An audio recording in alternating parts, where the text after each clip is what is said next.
Your ATM card has more protections on it. And we will take you live now to South Carolina, West Columbia, where Congressman Mick Mulvaney will be introducing Kentucky Senator Rand Paul. This is live Road to the White House 2016 coverage on C-SPAN. Or something like that. And Joe was able to sleep on the plane, and I sat next to Mr. Clyburn the whole way. So that was an interesting way. Thanks, y'all, for doing this tonight. I've been asked to introduce a friend of mine. In Washington, there's a saying that if you want a friend, get a dog. And that's for the most part because you can't trust anybody up there. Somebody who's your friend one day is usually just trying to get something out of you, and they tend to disappear the next day. I haven't followed that rule precisely since I've been there. I've actually made some very good friends, some of my best friends. Y'all know and have heard, and I tell you it's true how close Trey and Jeff and Tim and I have become over the last couple of years. And I'm also proud to say that the Scoutmaster is a good friend of mine. Where did he go? He's up against the wall. So he's still the senior member of the delegation, even with His Excellency there now. So I do have some good friends, but not many. It's very difficult to make friends in Washington, D.C. But tonight I've been asked to introduce one of those people. Talk is relatively cheap in Washington. Most of it is, at least. Some of the talk is actually pretty good. In fact, I remember when I first got to Washington, Senator DeMint called and said, look, you've been doing some good work over there with the guys. I want you to get together, come over and meet some of my friends on the Senate side. And we started getting together once or twice a month to have dinner and talk about conservative issues. And Senator DeMint would bring over some of the senators, and Trey and Jeff and I would go with 4 or 5 other folks, and we'd go over and sit down and talk about things. That's actually where Cut, Cap, and Balance got started. We started talking about the debt ceiling, talking about the fiscal cliff, those types of things. And that's the good kind of talk, because most talk up in Washington is just that. It's very rare that you see that talk actually go into action. And that's where you learn where the real leaders are. What I hear from all of you, across South Carolina, when we hear crazy things happening in Washington, and there's that certain outrage, and you reach out and you call me, or you call Joe, or you call Trey or Jeff, and you're outraged at what's happening in the country. And you expect us to do more than just talk about it up in Washington, D.C. There's very few people who do that. There's very few people who take that outrage that you and I share about some of the most important things that face our country and turn that into action. And the gentleman who's speaking to you today is one of those rare people who takes that outrage and those words and turns them into action. By now, you know what happened when he took a relatively simple question and turned it into in my mind, one of the great examples of action in Washington, D.C. this year. Took a simple question: is it okay for the United States government to kill United States citizens with drones? Now, ordinarily, you would expect the answer to that to be no. If the answer to that is anything other than no, you would be, should be, and were outraged, because the answer to that question was not no. In fact, it was far from no out of Eric Holder. And while a lot of us talked about it in Washington, D.C., the gentleman you're about to hear actually went up and did something about it. By now, you're all familiar with the stand with Rand filibuster. I don't know how long you talked, 12 hours, 14, forever? Yeah. And by the way, if you understand the rules of the filibuster, you know just what a tremendous physical accomplishment that is. But it hasn't just been on our individual liberties. It wasn't just on the filibuster. It's been on gun control. Just yesterday, this awful Senate bill that got passed was the type of thing that Rand stood up and not only spoke against, but is taking action against. There are other reasons he's my friend. I could tell you about how we played baseball together, not particularly well. There are some who believe that his drop pop fly in left field led to our loss, but since our loss was 22-0, it's highly unlikely that the Republicans lost just because of Rand. I could also tell you how I beat him in golf, but if I did that, then I have to explain how his 13-year-old son beat me in golf, and I don't like to talk about that. So it's more than just policy. You're about to see someone who is on the short list of friends of mine. He's a great leader, a great senator, and a great honor to have him here in South Carolina. My friend, Senator Rand Paul from Kentucky.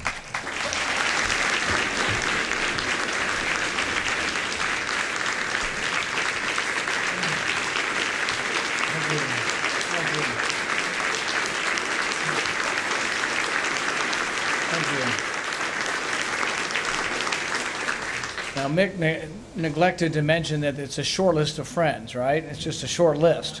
So, And he also neglected, I don't know how my errors came up, but of course none of his errors seemed to come up, you know. But no, we play every year, the Democrats, and we're still pretty mad about this. We got beat 22-0 this year. Last year, like, I don't know, 20-4 or something. I mean, 4 years in a row we've been beaten.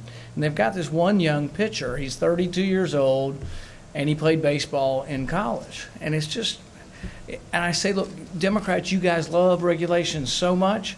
Why don't we pass a regulation that says your pitcher can only pitch for 2 innings? So far, we haven't gotten any word back from them on that. So I also have asked them, it's like, you guys like equality of outcome, right? So maybe we need to get 6 outs per inning, and if y'all score 6 runs, why don't you give us 6 runs, just to be fair? But so far, they're for dog-eat-dog capitalism when it gets out on the baseball field. I got up early this morning, and I couldn't find my cell phone. I looked everywhere for it, but I couldn't go without my cell phone. So I went in and asked Harry Reid if I could borrow his phone. So Harry Reid gave me my phone. Do you think the NSA is going to be surprised to see Harry Reid at a Republican gathering in South Carolina? I get a lot of my news from Jimmy Kimmel, and so Jimmy Kimmel said the president the other day was at an intermediate school, a middle school. And so he was offering something free, which he usually does. He was offering free high-speed internet. But it was a kind of an awkward moment because a kid piped up and raised his hand and says, "Why? So you can read my email faster?" There was a little girl who wanted $100, and she said, "I'll do good things with it." So she wrote a letter to God. She said, "Dear God, please send me $100. The postmaster got it, and he said, "Well, that's really cute. That's kind of neat, but where do I mail it?" And he said, "Well, why don't I just mail it to the president?" So he sent it to the president, and the president said, "Well, that's cute." And he said to his secretary, "Send the little girl $5. She'll think that's a lot of money." So she got the $5, and she was like, but her parents said, "Always write a thank you." So she wrote a thank you to God. She said, "Dear God, thanks for the $5. But next time, don't send it through Washington. They stole 95% of it."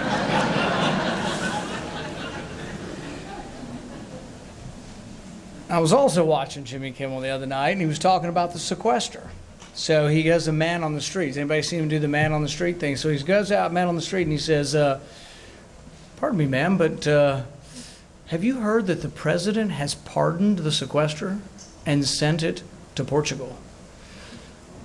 One after another, he said this to people, and the people would come up and go, "Oh, damn right, they deserve it over there."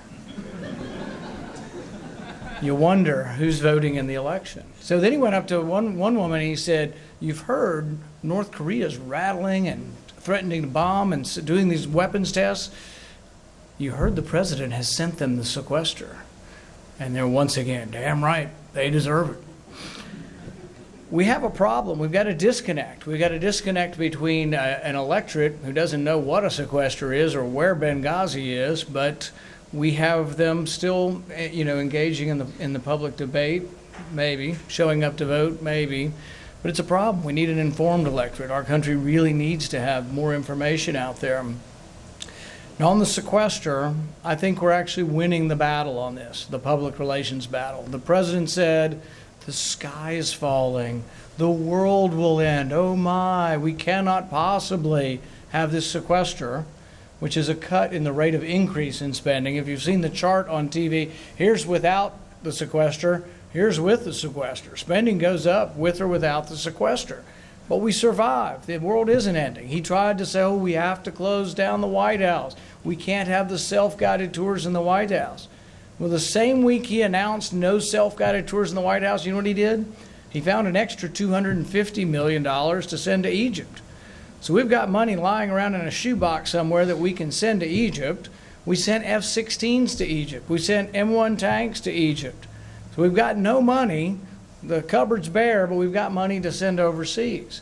And I don't know about you, but when I see a mob on television burning the American flag and chanting "Death to America," I say, not one penny more. I'm not sending them another dime.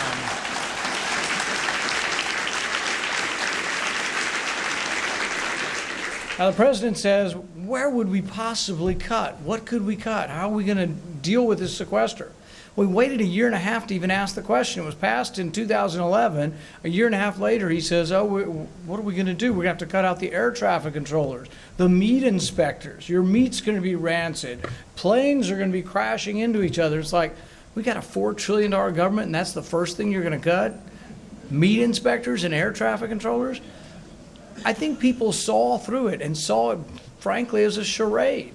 They saw that he was playing games, and I think he's losing respect from the public for this, because he's sending. I mean, Egypt's gotten over $2 billion this year from us.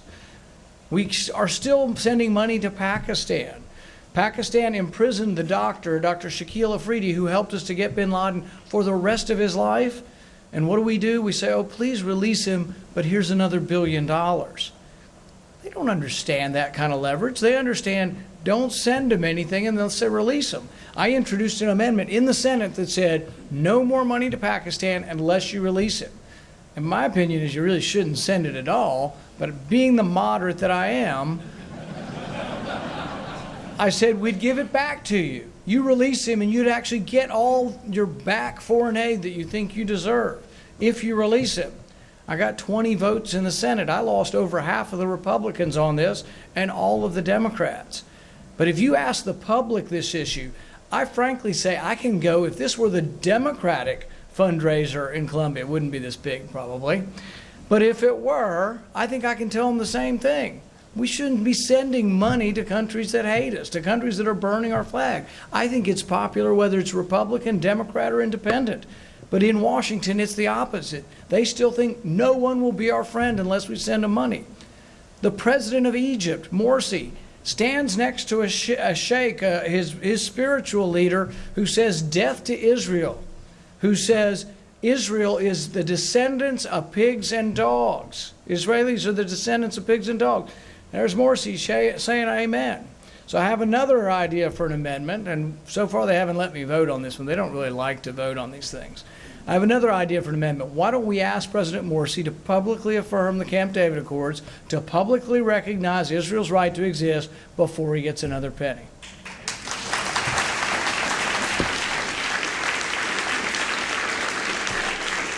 Interestingly, though, nobody wants to vote on these amendments. We also have talked about what could you do to cut spending? For example, on the sequester. If you simply just don't rehire people who retire from government's got a couple of million employees, just don't rehire the people who retire, that's $6 billion a year. So the year and a half he waited, that's $9 billion. We really literally only needed about $40 billion. You're 25% of the way there. We spend $9 billion on air travel. One of the things that galls me to no end is I'll have people from some local government agency in Bowling Green, Kentucky, where I live and have office hours, fly to Washington, stay in a $500 a night hotel to try to meet me in Washington when I'm running hither and yon, and they could have met with me in Bowling Green for no expense. We spend, I think it's $9 billion on travel. I propose we cut 25% of that. That's $2.25 billion, and exclude the military from the cuts in travel. If you wanted to simply have competitive contracts, in government we don't give the business to the lowest bidder. We give it to the lowest bidder that's using union scale wages out of Chicago. We have a prevailing wage law or a Davis-Bacon law that says, if maybe the average carpenter in Columbia makes $35 an hour. If it's a federal project, you got to pay $70 an hour. So your schools that are built with federal money, your roads that are built with federal money cost 20, sometimes 30% more. So I introduced another idea. Why don't we get rid of Davis-Bacon? Saves $10 billion a year.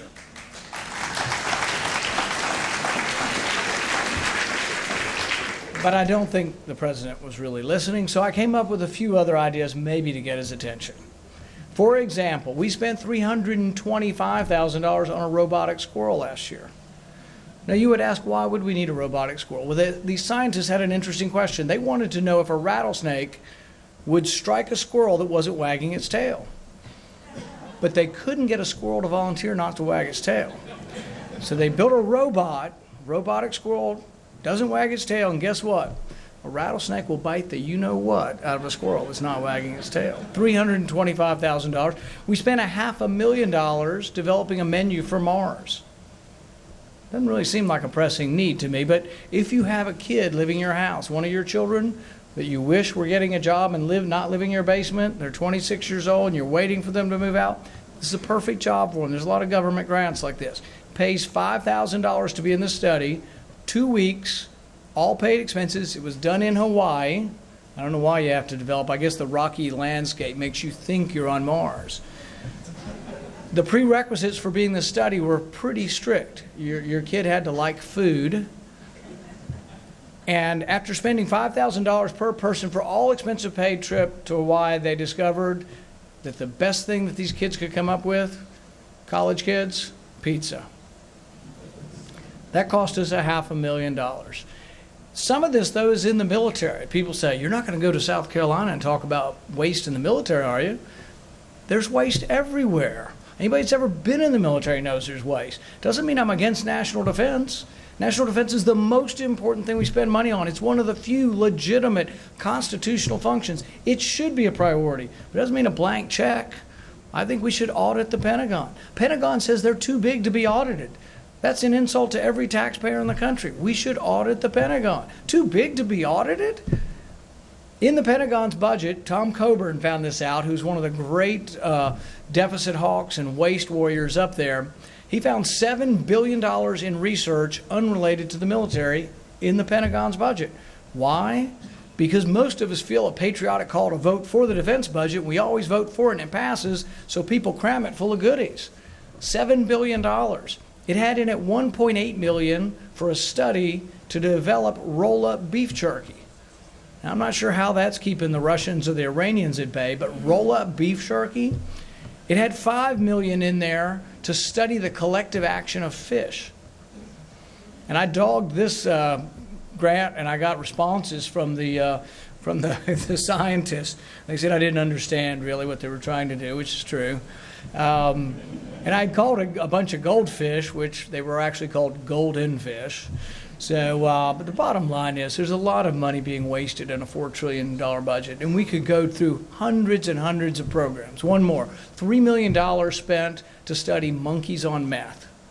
Does anybody not know that monkeys are as crazy as people on meth? I mean, that's ridiculous. But it runs from top to bottom throughout government. And so the idea that we can't cut, I think we're defeating that idea, and that's one of the great things about the sequester is we're surviving it. Now, would I do it across the whole of budget so defense doesn't have to get as much? Yes, I would have done the sequester. In fact, if you do a 1% sequester across the entire budget, the budget balances within 5 to 6 years. It's called the penny plan. Connie Mack came up with this idea. I've endorsed it, and a lot of people have endorsed it. Cut 1%, and you're like, no way. We have a $1 trillion budget and you can cut 1%. The reason is that you cut 1% from a baseline of 0. Everything they talk about in Washington is a lie. The budget is going up, the baseline goes up like at 5%. So when they say, you remember the debt commission, they were going to cut $4 trillion was the minimum we had to cut, and we never got close to that. But $4 trillion out of the increase of $9 trillion. If you want to freeze your budget for 10 years, the CBO would call that a $9 trillion cut because spending is anticipated to go up $9 trillion. So when we talk about a 1% cut, it's from a baseline of 0. It's only about a $38 billion cut, but CBO would call it a $600 billion cut each year because they're planning on getting more money. We have to get away from all the craziness with this. I've had a few questions for Hillary Clinton. She hasn't really answered them to my satisfaction. And I've got a few more that keep cropping up all the time, so I'm hoping we get her back or that Trey's committee and ISIS committee will bring her back. I frankly think she isn't telling the truth. I asked her point blank, were we sending arms from Libya to Turkey to Syria, and might that have had something to do with the terrorist attack that happened? She says she had never heard of it. It's in the New York Times. It's been written about 10 times. It's been on Fox News. These are all unofficial sources. Maybe it's classified, but my question is, if it's classified, are you allowed to lie? That's what came up with the NSA recently, with a national intelligence director came before the Senate, and he was actually prompted in advance. Senator Wyden called his office and says, I'm going to ask you this question. I don't want to spring it on you. I want you to think about the question. Is the NSA collecting any data on Americans? And he said in public forum, no, we're not collecting any data on Americans. It's an out-and-out lie. It's against the law to lie to us. What does that do? People say the leaks have damaged our security.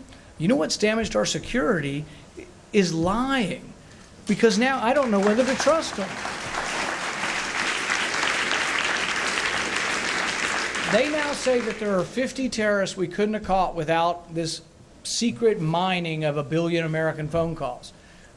Watch what they say, though. They say with this program and or other sources. I'm convinced that every one of them could have been gotten with a traditional warrant. I'm for catching terrorists. You know, I have no sympathy for the Sonaref boy. I'd just soon pull the switch after he has a trial and after he's convicted. But I don't have any sympathy for these people. But you can go after them by getting a tip. We had a tip on the Boston bomber.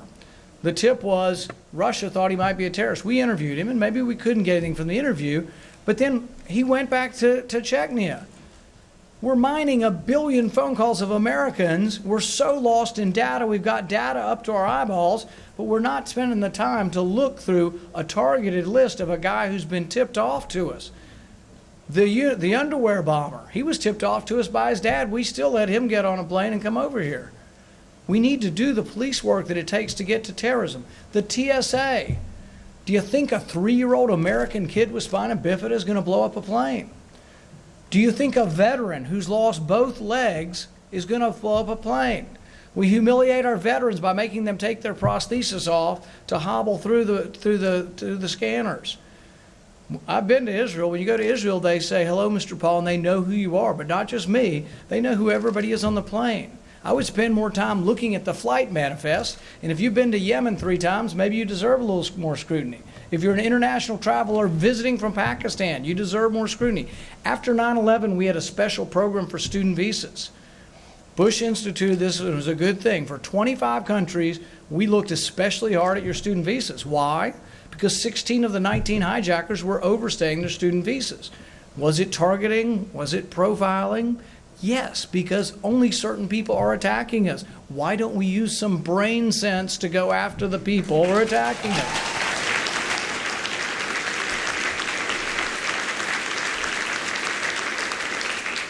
I tried to reinstitute this on an amendment to the immigration bill. I said, let's restart this targeted looking at student visas from certain countries. Let's also do it for refugees from certain countries. Frankly, we've admitted 70,000 people from Iraq here on asylum.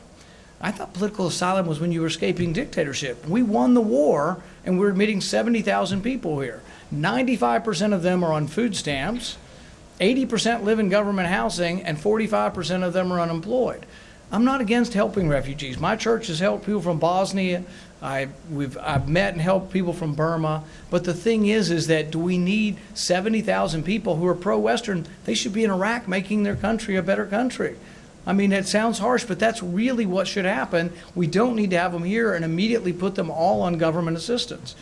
But my amendment failed because they really don't want to talk about national security with regard to our borders. The Boston bomber, when we did catch the young one was killed in a firefight and the other one was wounded. A Boston policeman came to speak in Kentucky, and I was at a fundraiser, and I heard him speak. And he said something that I think is pretty important, and you may not all agree on this, but it's worth thinking about. He said, when I got to the scene, it was horrific. He said, I was applying tourniquets and trying to save people's lives, and it's just hard to imagine people blown to smithereens. And he said, then when we got stable, I was angry. We were in pursuit of these two killers, and I was angry at them, and I wanted to punish them, and I still feel that way. I feel this incredible anger. But he said, after the firefight was over and after we captured them, we didn't drag them through the streets and beat them to death with tire irons because we're civilized. It's what separates us from them. We will take this young man, and he is evil. There is nothing good about someone who would kill women and children and think that's going to advance their religion or advance a political cause. But we didn't beat him to death with tire irons. We're going to try him in a court of law. He's going to get an attorney. The evidence is overwhelming. Our courts, we should be proud of him. He's going to be convicted and he's going to be punished. But it's better than sending someone indefinitely somewhere around the world and not trying them. Some people just say, oh, just send them to Guantanamo Bay and we'll get more information out of them. I am for getting information out of them, but indefinitely sending people down there, particularly American citizens, is not the right way to go about it. We had a bill called indefinite detention that was attached to a bill about a year ago. It would allow an American citizen accused of terrorism to be sent to Guantanamo Bay without a charge, without a trial. You know, there's been a time in our history when we did stuff like this, when a black man in 1910 would be strung up from the nearest tree if someone accused him of rape. There was no trial, and it was an awful time in our history. We took the Japanese Americans in World War II and we put them in concentration camps. An awful time in our history. Now you may say this isn't going to be used. The president says he's not going to do it. It's an awful concept to think that we're going to send an American. Think about who a terrorist may be. There's the new criteria that's been out. One criteria, people were missing fingers on their hand, stains on their clothing, change the color of their hair. People like to pay in cash. That's not anybody in here, is it? People have multiple weapons at home. Anybody in here? People have weatherized ammunition. This is on the list of suspicions for terrorism. You think you might want a trial before you get sent to Guantanamo Bay? We do need to be careful. Also think these ideas of justice are what branch us out and make us a bigger party. And finally, I would say what makes us a bigger party is ultimately having a message of optimism. There's a painter by the name of Robert Henrime, and he said, when teaching people how to paint, he says you should paint like a man coming over a hill singing. And I love the image of that. You know, can our message be one of optimism, of happiness, of a man coming over a hill singing? When I think of what our message should be, I think of Patrick Henry, give me liberty or give me death. I think of the passion of our founding fathers, of people who stood up for the Fourth Amendment, the Second Amendment, the First Amendment, with passion, even when it's uncomfortable, even when we're talking about someone who is an evil person. You think about, oh, well, terrorists are bad people, so are rapists, so are murderers. We give them all trials. That's what America's about. It's not anything that we say that we have sympathy for what they do. We want them to be punished. But we want to stand up for our system. I think when we become the party that stands up and proclaims our message like a man coming over a hill singing, then I think we'll be the dominant party again. Thank you.